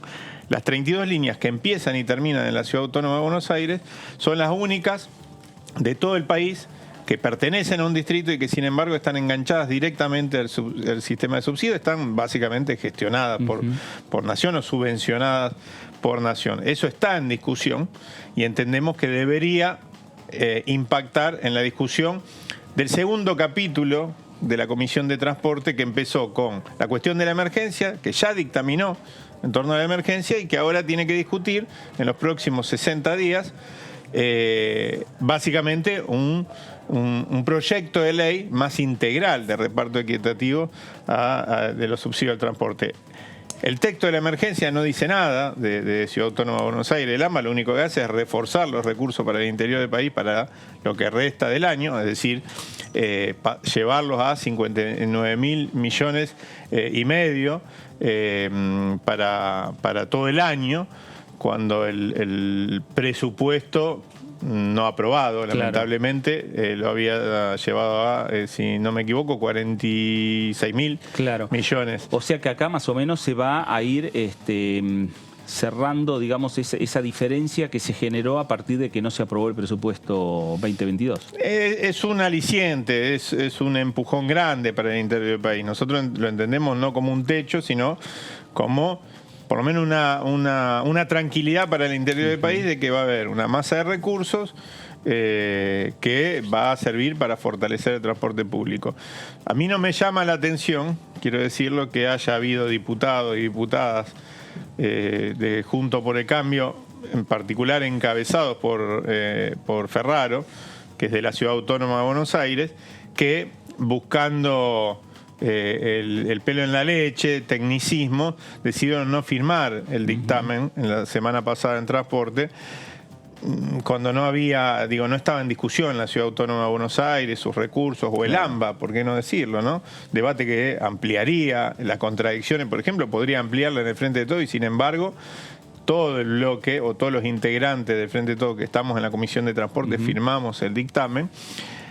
No me llama la atención porque me parece que es una forma de empezar a empiojar la discusión de lo que viene después, ¿no? Sabiendo que el Estado Nacional ya tomó la decisión, porque hay una ley además que obliga a que esas 32 líneas estén gestionadas por la Ciudad Autónoma de Buenos Aires, la misma ley que estableció que el subte tiene que estar gestionado por la Ciudad Autónoma de Buenos Aires. Se previeron en su momento rayos, centellas, catástrofes, ¿no es cierto?, por esta decisión, y no pasó absolutamente nada. La Ciudad de Buenos Aires gestiona su subte. La Ciudad de Buenos Aires tiene que gestionar sus 32 líneas y recibir, por supuesto, los subsidios que correspondan. Eso no está en discusión, o los atributos de la tarjeta SUB, etcétera. Eso no está en discusión, ¿no? Diputado, este aumento del fondo de compensación, como decía, tuvo consenso, tuvo dictamen, por lo menos entre el radicalismo y el oficialismo, ¿no? Sí. La ley más de fondo, esto que decía, ¿cómo ve ahí que puede estar el escenario? Porque más allá de que lo rechace el PRO o los diputados de Capital, si es por una cuestión de provincias y el AMBA, debería tener número. Tiene que tener el número. Mire, los trabajadores, las trabajadoras, los que tienen la suerte de tener paritarias, tienen la misma paritaria cuando se trata de paritaria en la ciudad en todo el país, ¿no es cierto? Un trabajador por tomar de la salud, ¿no es cierto? Tiene una paritaria, la misma paritaria. Los trabajadores de la Unión Obrera Metalúrgica, por dar un caso, un gremio de carácter nacional, de Ushuaia a La Quiaca y de Capital a Mendoza, tienen absolutamente la misma paritaria. ¿Por qué tienen que pagar un boleto distinto? Siempre hay características propias, siempre hay una realidad que indica que un trabajador, una trabajadora, por ejemplo, para venir a trabajar a la Ciudad Autónoma de Buenos Aires a veces tiene que tomarse 2 colectivos y un tren, etcétera. Digo, hay todos atenuantes que de alguna manera se pueden explicitar en fórmulas, en cálculos que permitan generar algún mecanismo de equidad. Y decimos bien, de equidad. No hablamos de igualdad, no estamos diciendo, ni siquiera nos fijamos o lo reducimos a la cuestión del precio del boleto, porque después hay intervención de los estados municipales, estados provinciales, esas son decisiones locales. Estamos hablando de un reparto más equitativo, que tenga que ver con alguna fórmula que hable de la cantidad de unidades, de la cantidad de choferes, de la cantidad de kilómetros recorridos, porque también tiene que ser un aliciente para llegar a lugares donde el transporte público el transporte público no llega, ¿no? ¿Es más complejo esto que plantean algunos de que el subsidio vaya directamente a la demanda? ¿A la tarjeta SUBE? No es complejo y en parte se hace con la tarjeta SUBE, vos bien lo decías. Pero ahora va más que nada a las empresas, ¿no? Una parte importante sí, porque la tarjeta SUBE es un subsidio a la demanda, ¿no? Podría ser un modelo tipo la tarjeta alimentar, donde en realidad el que recibe... Bueno, la tarjeta SUBE, el beneficiario de los atributos lo recibe... El beneficiario de la tarjeta SUBE, ¿no? El que tiene algún atributo incorporado, ¿no? Aguache, bueno, determinados beneficios sociales, etcétera, ¿no? Pero para mí no es lo más importante eso. Es importante ir en ese camino, es importante avanzar en todo el país con la tarjeta SUBE. Yo, por ejemplo, pertenezco a una ciudad que no la tiene. Claro. No la tiene porque durante mucho tiempo sus autoridades no quisieron, porque tenía una tarjeta sin contacto, que no es mala. Eso es lo que se puede decir de alguna manera, y porque además una tarjeta sin contacto financiada y fondeada, que permitía fondear al banco, permite aún hacerlo al banco municipal, que es estatal, cosa que es valorable, etcétera. Y hay otras cosas que quizás no se pueden decir, que es que durante mucho tiempo la tarjeta SUBE era una invitación a la transparencia y a que el Estado Nacional pueda ver absolutamente en tiempo real todo lo que pasa, y a algunas autoridades locales a veces no les gusta eso, ¿no? Ahora ha cambiado la tesitura, las autoridades locales de la ciudad de Rosario la están reclamando, cosa que me parece bien, y nosotros acompañamos siempre ese reclamo porque creemos que hay que interconectar todos los sistemas de transporte, ¿no? Que un vecina de la Ciudad Autónoma de Buenos Aires se tome el tren, o de la provincia, o de por donde pasa el tren en el camino entre Rosario, Retiro y Rosario, se baje en la estación Rosario Sur, se tome un colectivo. Me parece que es algo a lo que debemos aspirar, ¿no?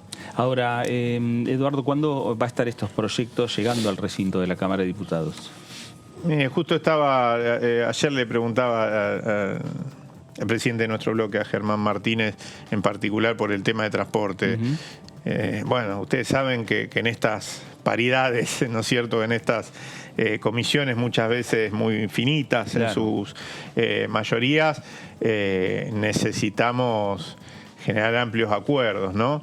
Yo tengo la expectativa de que la semana que viene, los escuchaba recién antes de entrar, entre estos temas que ustedes hacían referencia, podamos llegar a un acuerdo con el tema de los subsidios al transporte del interior del país, porque sería un bálsamo para todo el interior del país, porque permitiría ya poner la cabeza en el Senado. El Senado, uno a priori entiende que este debate debería saldarlo mucho más rápido, ¿no es cierto? Es básicamente la representación de las provincias. Yo tengo expectativa que de los temas que no aparecen tan claramente en la agenda para la semana que viene, este pueda ser uno. Tengo algunos otros que me gustaría también, ¿no? Pero este es uno. Como por ejemplo... El monotributo productivo. ¿El monotributo productivo? El monotributo productivo, y le habla a alguien que pertenece dentro de Frente de Todos a los diputados que provenimos de los movimientos sociales. Sí. Para nosotros es una gran política. Y digo, ¿por qué? Digo, yo soy integrante de la Comisión de Industria, por ejemplo. Venimos trabajando desde diciembre, con demora, pero desde diciembre, con una serie de proyectos que tienen que ver con la gran industria, con los sectores de nuestra economía que han salido mejor parados de la pandemia, que están generando empleo, que producen, que van para adelante, ¿no? Que muestran indicadores que lo ponen en la prepandemia, incluso en la pre-recesión de la gestión Macri en algunos casos. Y eso es muy valorable, y nosotros como parte de Frente de Todos defendemos esos proyectos a capa y espada, los acompañamos, aportamos muchísimo para que puedan salir.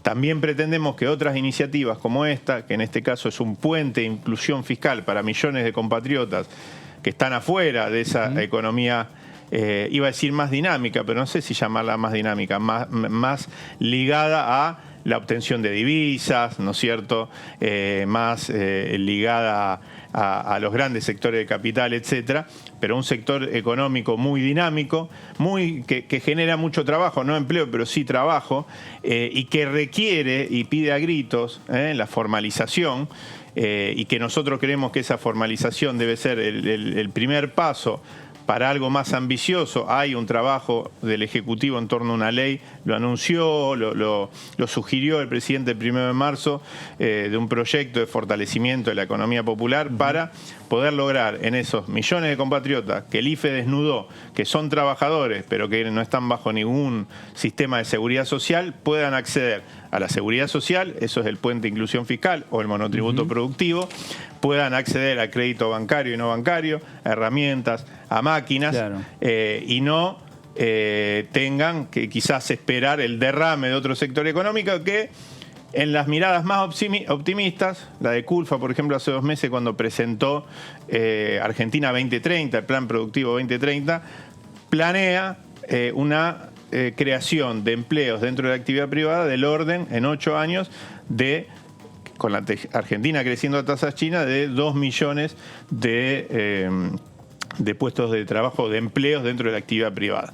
Si tenemos 8, 9, 10 millones de compatriotas que están dentro de la economía popular, es decir, que no están en la actividad privada ni registrada ni no registrada en carácter de empleados, que no están dentro del empleo público, pero que se han generado su propio trabajo, que producen, etcétera, bueno, no podemos decirle en 8 años tienen que esperar otros 8 para ser incorporado a esa economía. Lo que nosotros decimos es que a esa economía de otra velocidad, desenganchada del mercado externo, etcétera, pero que produce bienes necesarios socialmente, que produce trabajo socialmente útil y necesario, hay que fortalecerla, ¿no? ¿Fortalecerla cómo? Formalizándola con el monotributo productivo y con otras iniciativas, metiendo recursos ahí, ¿no? ¿Cómo está la situación de ese proyecto puntualmente? ¿Está en condiciones de llegar al recinto?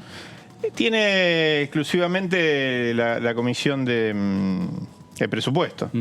Fue presentado en su momento, fue ingresado, fue puesto en el temario en alguna reunión anterior, fue presentado en términos orales, ¿no es cierto?, por la diputada, por la compañera Tolosa Paz, que es defensora de esta política, bueno, como el bloque en general, ¿no?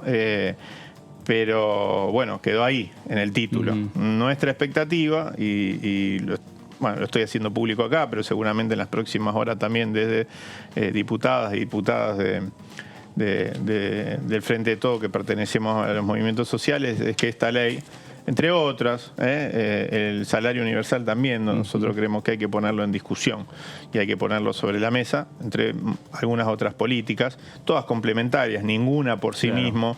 Yo no creo que sea la panacea del salario universal ni la resolución a un montón de problemas, pero como parte de un dispositivo, entre otras muchas políticas, me parece importante. Pero esta es quizás, de todas esa batería de iniciativas, la que más cerca está, porque entiendo que hay, además de Frente de Todos, por lo menos he tenido charlas informales con otros diputados y diputadas. No puedo dar cuenta de ellas porque la verdad que lo tendrían que expresar ellos públicamente en su momento, pero creo que es una iniciativa que puede avanzar. Por eso digo, hago hincapié y lo pongo sobre la mesa como una iniciativa posible. ¿Hasta qué punto la discusión que se generó a partir del discurso de Cristina Kirchner en Avellaneda, en relación con los movimientos sociales, crees que puede incidir en el tratamiento de estos proyectos en el Congreso? No lo sé, digo, son iniciativas que ya vienen teniendo algún tránsito, alguna discusión.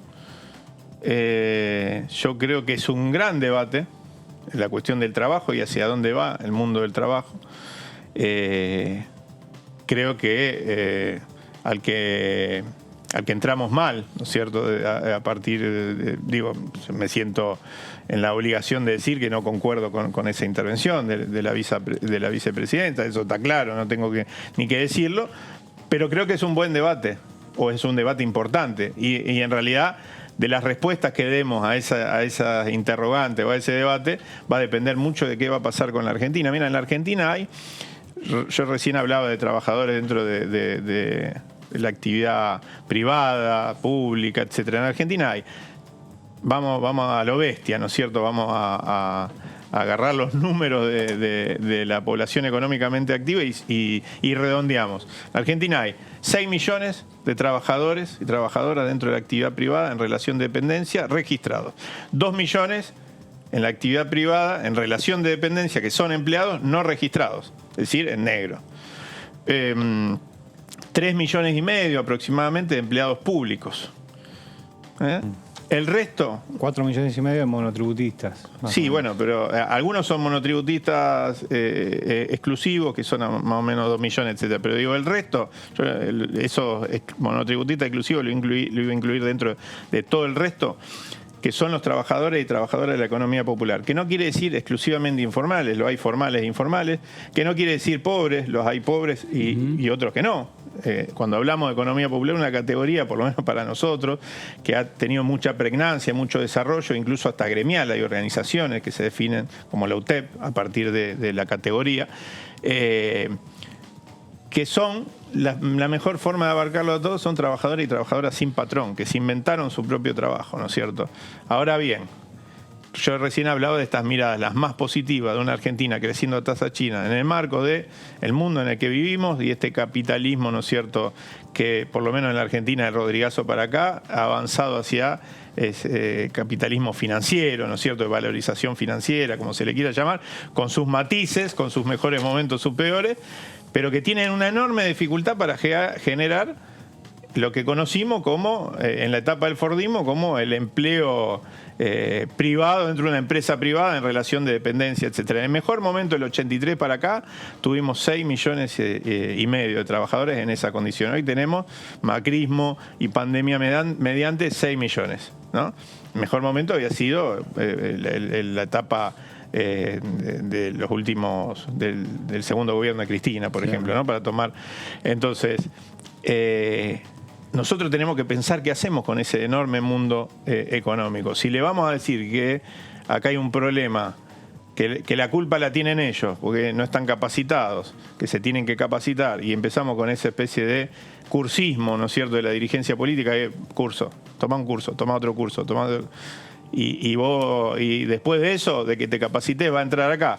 Pero si la Argentina misma y sus autoridades están diciendo que en 8 años se van a crear 250.000 puestos de trabajo dentro de la actividad privada, en blanco, registrado, etcétera, me parece que hay algo que no cuaja, ¿no? Entonces, en ese marco, me parece que hay que discutir nuevas instituciones que sean capaces de aprender ese mundo económico y darle derecho, porque para nosotros no hay empleo genuino o trabajo genuino y trabajo que no lo sea. Hay trabajo con derechos y trabajo sin derechos. El Estado tiene que garantizar que todos los trabajos, sea en relación de dependencia o autónomos, para usar dos grandes categorías que lo subsumen todo, sea con derechos. El puente de inclusión fiscal, nosotros le llamamos monotributo productivo, para que se entienda por qué monotributo productivo. El proyecto del Ejecutivo es monotributo inclusivo. Nosotros preferimos decirle monotributo productivo, porque la idea de inclusión genera en algunos sectores determinado rechazo a partir de la idea de que se trata de personas que no trabajan. En la Argentina no hay nadie que no trabaje, salvo algunos privilegiados. Nadie que cobre un beneficio social, por ejemplo, que en el caso del salario social complementario son medio salario mínimo, vive con eso. Si alguien me puede explicar cómo alguien puede vivir con eso, no se puede. Entonces, nosotros decimos monotributo productivo porque da cuenta de ese sector, de la actividad productiva, que no tiene derechos y que a partir de este puente y de este proyecto, que para nosotros es muy bueno, podría empezar a recorrer el camino de la formalización. Otra discusión que se está dando obviamente en la Cámara de Diputados y que tiene que ver directamente con los ingresos es la ley de alquileres. Usted no forma parte de la comisión. Sí, donde... sí, la de legislación general. Sí, la de legislación Participé general. por lo menos de la primera etapa, sí. Sí, digo, y ahí hay dos posiciones bastante marcadas. Una que tiene que ver con la mirada desde el punto de vista del propietario, y otros que tiene que ver con la mirada desde el punto de vista de lo que se entiende que son derechos que ganaron los inquilinos. ¿Cómo cree que se puede resolver? Pues son dos miradas totalmente contrapuestas. Sí, yo creo nuestro dictamen intenta buscar un camino intermedio. Por eso lo de los beneficios impositivos, fiscales a los pequeños tenedores de vivienda, de 1, 2, 3, 4, 5, hasta 6, depende la evaluación de la vivienda, que pequeños propietarios que tengan esa cantidad de vivienda pueden acceder a beneficios si ponen esa vivienda en alquiler y, por supuesto, si la registran como corresponde, que es una gran necesidad del Estado. Nosotros, a ver, la discusión de la ley de alquileres me parece que es una discusión o la rediscusión a la que nos llevó un sector del mercado inmobiliario que instaló muy fuertemente un lugar común, ¿no? O determinado sentido común, que impuso determinado sentido común, por supuesto a partir del poder de fuego que tiene, de difusión de sus ideas, etcétera, ¿no? De la pauta. Y una parte de la dirigencia política rápidamente, raudamente, se abrazó a ese discurso, pero una parte de la sociedad también. Y quiero decirlo, nadie nació sabiendo, y la verdad que a mí me sirvió muchísimo, me sirvieron las reuniones informativas, porque se despejaron algunos de esos lugares comunes y esos mitos. El lugar común más instalado fue, esto no le sirvió a nadie. Como que el problema de, por ejemplo, por un lado en el caso de los propietarios, la baja de la rentabilidad de los alquileres, producto de la ley, y el problema del alza del precio de los alquileres también es un problema de la ley, ¿no? Medio raro que una ley desfavorezca a ambos dos con cuestiones tan contradictorias, ¿no? Porque suben los alquileres, baja la rentabilidad. Y la verdad que hay un proceso, yo lo que saco en concreto de las reuniones informativas es que dieron algunos datos muy precisos, algunos analistas que fueron economistas en general, llevados por la asociación inquilina, hay que decirlo, las cámaras empresarias no mostraron muchos números, ¿no? Y señalaron que, por un lado, el ICL, el índice de contrato de locación, durante los últimos 20 meses siempre fue 10 puntos por abajo de la inflación. Es decir, que los aumentos por encima de la inflación de muchos alquileres tienen que ver no con lo que está arreglado dentro de la ley, sino dos aspectos que no están arreglados: las renovaciones y los nuevos alquileres, que explican muchos saltos, ¿no?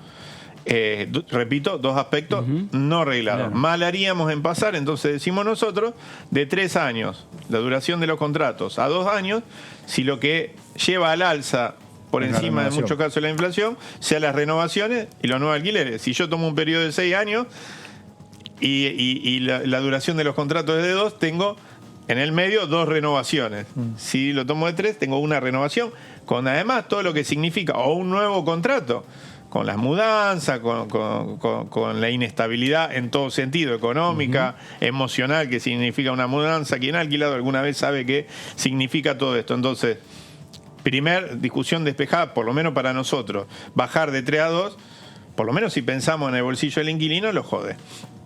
Perdón el término coloquial. El otro cálculo que hacíamos lo hicieron adelante de todos nosotros en la pantalla, algunos economistas que estuvieron presentes. Si bajamos de 1 año a 6 meses la actualización, la indexación de los alquileres, es un 11% más lo que tiene que pagar el inquilino durante el año. Pero no lo quieren llevar a 6, lo quieren llevar a 3. Yo estaba sentado al lado de José Luis Gioja cuando dijeron, se escuchó, no sé si se escuchó en el micrófono, entonces dice, la mierda, dice, a 3 meses lo quieren llevar, viste, como sorprendido, como diciendo, no alcanzó. Claro. No alcanzó. Entonces, a mí me parece que tenemos que ser claros y poner sobre la mesa. Ahora, lo que sí queda claro que lo que plantean ustedes de 1 año, lo que plantea Juntos por el Cambio de algunos sectores de 3 meses, son 2 proyectos totalmente distintos. No, eso no hay duda. En lo único que hay una semejanza es en la cuestión de los beneficios para los propietarios, etcétera, ¿no? Para quien ponga su vivienda en alquiler. Después de ahí, uno va para acá, claro, y otro va para allá, ¿no? Y es difícil a ver si pueden lograr un punto. Imposible. Lo que pasa es que yo creo que hubo un lugar común instalado con tanta fuerza que algunos sectores hicieron campaña hablando de derogación. Sí, claro. Derogación. El otro aspecto que además en lo que se quedaron en la derogación es de la fórmula, que miren, en el marco de un proceso inflacionario, seamos claros, digámosle a los argentinos y a la Argentina que si yo derogo el ICL, que hoy es un tope, y dejo librado a esto que suena tan bien, la libre concurrencia, acuerdo entre inquilinos y propietarios, o inmobiliarias, Sí. si hay una intermediación, va a ser por encima de lo que le están cobrando al inquilino. Claro. ¿Alguien tiene alguna duda de eso? Entonces, la verdad que es una ley anti-inquilino. Yo no sé si es pro inmobiliaria. Sí vi a algunos muchachos de cámaras el otro día incluso retando a legisladores. Lo vimos todo, lo vieron noteros de los distintos medios, cronistas parlamentarios, yendo al oído y retándolo a legisladores porque, de la oposición, porque parecía que no tenían tanta vehemencia a la hora de defender determinadas cosas. Pero bueno, no sé si es efectivamente lo que terminan queriendo las inmobiliarias. Lo que no tengo duda es que en los tres aspectos en lo que se toca la ley de alquileres, saco la cuestión de los beneficios, porque en eso coincidimos todos, después podemos cambiar en las características de esos beneficios. En los tres aspectos que se tocan son particularmente complicadas para los inquilinos, bajo la falsa creencia de que eso va a generar mayor oferta. Y el problema de la baja de la oferta es otra, no lo dice Eduardo Tognoli, lo dijo Laspina en su intervención, que es la baja de la rentabilidad. Y yo le agrego la baja de rentabilidad que se empieza a ver con mucha fuerza a partir del 2017 y de la etapa recesiva que empieza a vivir la Argentina y de la pérdida de fortaleza de nuestra moneda. ¿Por qué? Porque se da una caída de la evaluación en dólares, un poquito de las propiedades, de la venta, pero mucho más de los alquileres. Entonces, hay una brecha que se abrió donde si un propietario pretende vía alquiler sacar una pequeña renta parangonable a lo que sería la venta de esa vivienda, que es en dólares, es decir, los alquileres se perciben en pesos, la venta de vivienda hoy está tasada en dólares, eso lo sabemos todos en la Argentina, no hay forma de alcanzar esa expectativa de renta que puede tener un propietario, y eso que hace que quien puede retener, retenga. No todos pueden retener, ¿no? No todo propietario puede retener una vivienda, no por la del mercado, y además tener que pagar los impuestos, las tasas, etcétera, ¿no? Quien puede hacerlo, quien tiene capacidad, lo hace, lo retiene, especula y espera a través de, en algún caso, algún golpe de mercado, poder hacerse de una mejor situación, ¿no? Ahora, en el medio también está la discusión que se está dando casi de la misma manera que dieron ustedes el tema de la ley de alquileres, que es el tema de los tenedores de crédito SUBA. ¿Cómo se le encuentra una solución? Hoy se habló en la comisión hasta como que hay que tomar decisiones políticas. ¿Está el margen como para poder tomar decisiones políticas? Yo creo que es un tema muy complejo, enormemente complejo, y yo creo que si hablamos de decisiones políticas, estamos hablando de alguna intervención del Ejecutivo en ese sentido, ¿no? Me parece que algunos están pensando eso. No estoy al calor del tema en detalle y no me gustaría avanzar sobre las posiciones de mis compañeros y compañeras dentro de la comisión, pero en parte coincido, ¿no? Me parece que es una enorme trampa a la que metió una parte importante de la población, lamentablemente la gestión anterior, ¿no? Eduardo, gracias por visitarnos. No, gracias a ustedes, siempre es un gusto charlar un rato. Gracias. El diputado Eduardo Tognoli, diputado del Frente de Todos por la provincia de Santa Fe. Bueno, hablando de los temas económicos, hablando de estas discusiones que se dan por comisión, el diputado de Evolución Radical, Martín Tetaz, decía lo siguiente. En la convocatoria amplia que se está haciendo, me parece que faltan los consumidores. Falta una asociación de consumidores que plantee si quiere autos argentinos o quiere autos baratos, por ejemplo. ¿Cuál es el criterio que priorizan los consumidores? Un punto importante. Segundo punto. ¿Por qué la ley, y esta para las autoridades, ¿no? Porque tengo también alguna para los empresarios. ¿Por qué la ley no es de carácter general para todas las inversiones? O sea, ¿por qué estamos haciendo una ley para las inversiones de la empresa automotriz? El argumento que uno podría hacer, por ejemplo, recién escuché uno que me parece muy razonable. Le aclaro que yo estoy a favor de la eliminación de todos los impuestos para todas las inversiones. Como principio general, me parece lo más razonable. Recién se dijo, no, pero esta es alguno de los miembros informantes de las empresas dijo, estas son inversiones para exportar. Más a favor todavía de la eliminación de los impuestos. es un disparate cobrar impuestos para exportar. Pero si el criterio es que lo estamos justificando en que es una inversión para exportar, ¿por qué no eliminamos todos los impuestos de las empresas que exportan? ¿Por qué exclusivamente los del sector automotriz? O sea, quiero decir, todos los argumentos a favor de eliminar los impuestos de este sector automotriz podrían traducirse en eliminar los impuestos para el criterio ese. Supongamos que es que crea empleo, perfecto. Entonces, para todos los sectores que crean empleo, podría ser también el textil en la misma línea, ¿no? Entonces, primer punto, esa pregunta. ¿Por qué el privilegio? Porque le soy honesto, señor presidente, tengo la sensación en mi corta experiencia en este cuerpo que este Congreso se ha convertido en un botín que vienen a buscar los distintos sectores con sus distintos lobbies. Vienen, desenroscan una bandera, consiguen una ventaja impositiva y le aclaro por enésima vez, por si cabe alguna duda, voy a levantar la mano para toda la baja de impuestos que haya. Me parece brillante una propuesta de baja de impuestos. La pregunta es por qué esto es sector a sector, si la dinámica del poder en la Argentina implica que las propuestas sean sector a sector en función del lobby y no en función de un criterio, que no tiene que haber impuestos a la inversión. Bueno, ahí estaba el diputado Martín Tetaz, diputado de Evolución Radical, en la discusión por la búsqueda del Congreso de la Nación, de las comisiones en este caso, de avanzar en lo que tiene que ver con los tenedores de crédito SUBA en la República Argentina, entre otros puntos que se dan en las discusiones aquí en este Congreso de la Nación. Otro de los temas que se están discutiendo aquí en la Cámara de Diputados tiene que ver con el fomento a la industria automotriz. Martín, ¿qué podíamos adelantar sobre este tema? Sí, así es, Fernando. Es un debate que arrancó ayer finalmente. Como contábamos antes, el proyecto se presentó en agosto. Venía demorado, bueno, esta semana avanzó. Mañana la intención del oficialismo es que tenga dictamen para que forme parte del temario de la próxima sesión.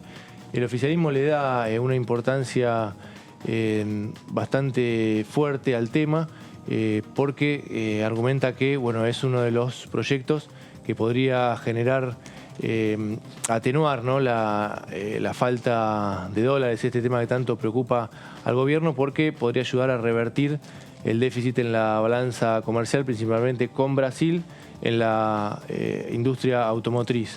Vamos a ver un poco específicamente lo que propone el proyecto, que son beneficios impositivos para las inversiones en bienes de capital y obras de infraestructura para las empresas radicadas en la Argentina que produzcan autos, camiones y autopartes. Propone una serie de beneficios impositivos como para incrementar la producción y ya sea para aumentar las exportaciones o para sustituir las importaciones. Bueno, en cualquiera de los dos casos genera un beneficio en la balanza comercial. Tiene como objetivo promover el valor agregado para revertir el déficit en la balanza comercial de las operaciones del sector. Vamos a la próxima placa. Crea un instituto, esto es uno de los puntos que objeta la oposición, crea un instituto de la movilidad con un directorio integrado por 8 miembros ad honorem designados por las cámaras empresarias y los sindicatos. Por más que los miembros sean ad honorem, que no cobren, bueno, la oposición ahí plantea que se crea una estructura que de alguna manera va a generar un gasto y dicen, bueno, ¿para qué está? Lo que planteaban ayer en el debate es para qué está el Ministerio de Producción, que puede tranquilamente funcionar para ese objetivo. Bueno, lo que dice el oficialismo es que esto estratégicamente también permite pensar políticas a largo plazo, así que bueno, eso es uno de los puntos en discusión. Y el plazo de puesta en marcha es de 3 años, prorrogable, para los beneficios impositivos, que ahora vamos a ver cuáles son. Por un lado, los bienes producidos en el marco de los proyectos de inversión aprobados deberán alcanzar un contenido mínimo nacional. Esto es uno de los requisitos. Los primeros años de 15% tiene que tener como contenido nacional y después aumenta ese porcentaje a 20%. La autoridad de aplicación va a ser la Secretaría de Industria en la órbita del Ministerio de Desarrollo Productivo, con la creación, como decíamos antes, de este instituto. Algunos otros datos, la oposición, como veíamos recién en el discurso de Martín Tetaz, plantea que debería ser extensible a otras áreas. Sabemos, ¿no? Cuando la oposición, Juntos por el Cambio en este caso, cualquier oposición plantea ese discurso de, bueno, está bien, pero debería expandirse a otras áreas, ya está mostrando una posición de alguna manera favorable, no está planteando un rechazo fuerte. Sí, lo que hay en Juntos por el Cambio son algunas diferencias. El PRO está con esta cuestión de no votar ninguna ampliación del gasto público, entonces un sector plantea votar en contra, salvo los diputados de las provincias como Córdoba, con una fuerte impronta de estas automotrices. Y el radicalismo se inclina a votar a favor.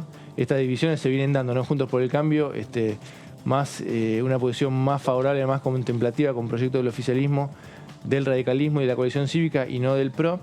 Y el radicalismo, decíamos, votar a favor, pero votar en contra de este artículo que crea el instituto, como para decir, bueno, no estamos a favor de este punto, pero sí en general, porque en definitiva es una baja de impuestos. No sé si estaba en la placa, pero contamos que son el IVA, hay beneficios impositivos en el IVA, en la amortización de capital, y se suspenden las retenciones hasta 10 años, decía originalmente el proyecto, ¿no? Hasta 2031, tal vez quede con una modificación hasta el 2032. En eso también la oposición debería estar de acuerdo porque es lo que proponen permanentemente. Pero bueno, está todavía un debate que seguramente se va a definir mañana con una nueva reunión de comisión del plenario, en el que el oficialismo va a tratar de avanzar con el dictamen.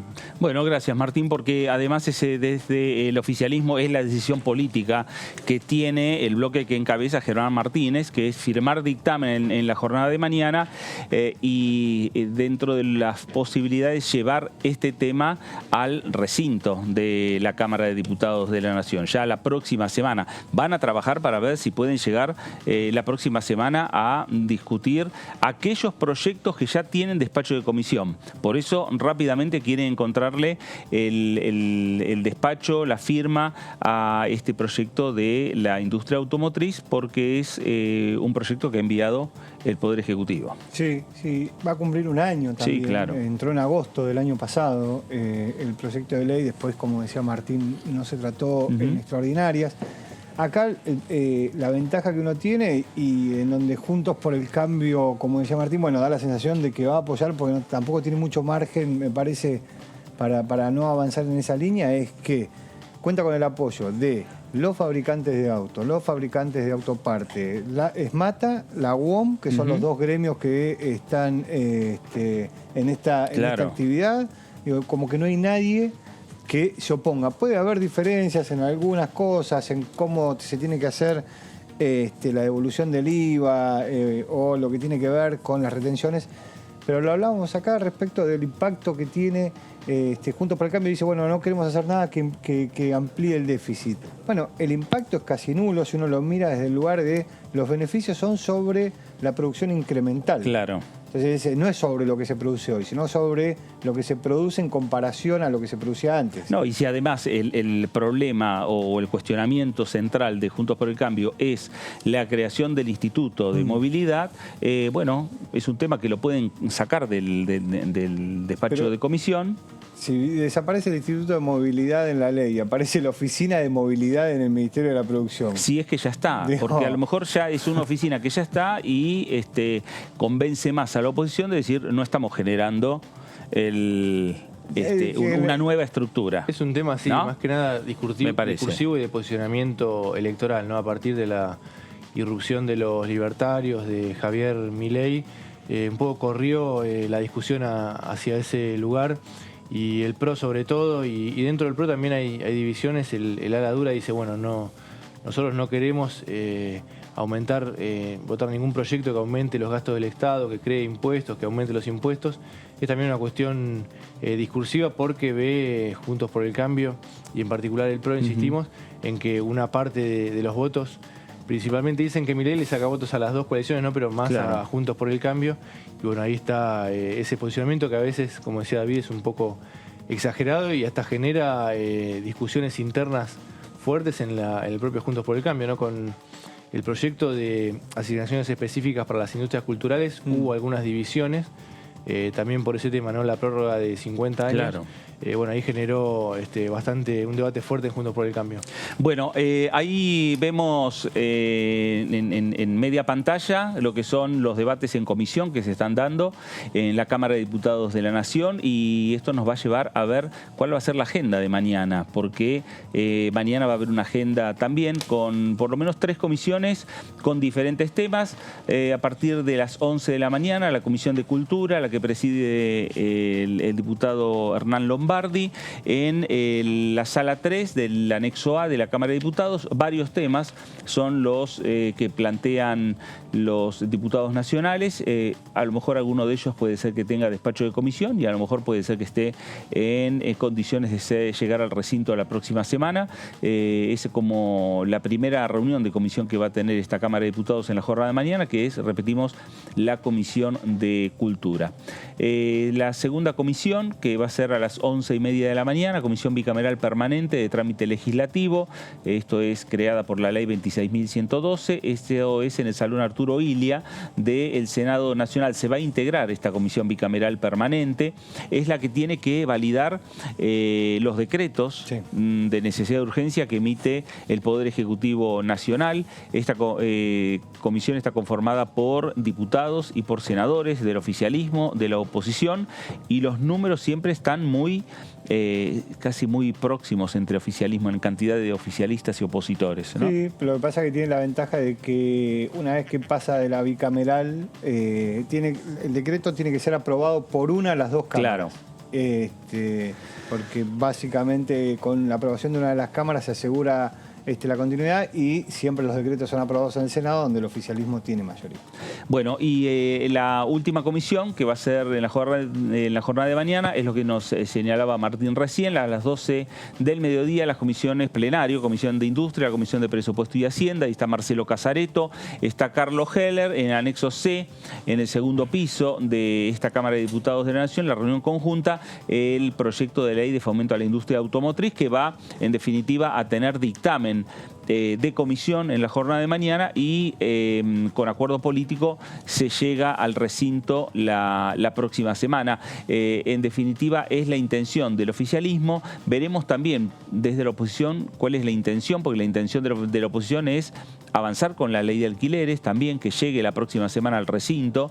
Veremos también cómo hace Juntos por el Cambio, principalmente para construir esa mayoría con los partidos menores, con los partidos provinciales, con los diputados de Río Negro, con los diputados de Misiones, con los diputados que en definitiva estuvieron firmando el dictamen, pero que ahora en la construcción de mayorías tienen diferencias con ese dictamen. Sí, sí, sí. ¿No? Hay todavía... Hay diputados que firmaron el dictamen de la oposición, pero que no están de acuerdo, en especial con estos plazos de renegociación de contrato, que le parecen demasiado exiguos. Entonces, todavía nadie tiene el número. No, claro, y además lo que queda claro, que no hay una nueva mayoría ya conformada en la Cámara de Diputados, donde en otros momentos se conformaban todos los bloques desde la oposición contra el oficialismo. Ahora no. Hubo una ley donde se discutió y se conformó una comisión, una mayoría para boleta única. Sí, me parece que lo vimos en las últimas 2 sesiones que tuvimos. Boleta única, la oposición diciendo en algunos discursos, bueno, les estamos mostrando lo que es la nueva mayoría en la Cámara de Diputados. Una semana más tarde hubo una sesión en donde el oficialismo tenía el número y le dijo, bueno, ¿vieron? No había una nueva mayoría, nosotros somos la mayoría. Claro. Es tema a tema, me parece. Va a ser discusión, la discusión. Y después surgió otro tema que tiene que ver más con el tema de impositivo, como fue el tema de alivio fiscal, que nuclea a todos.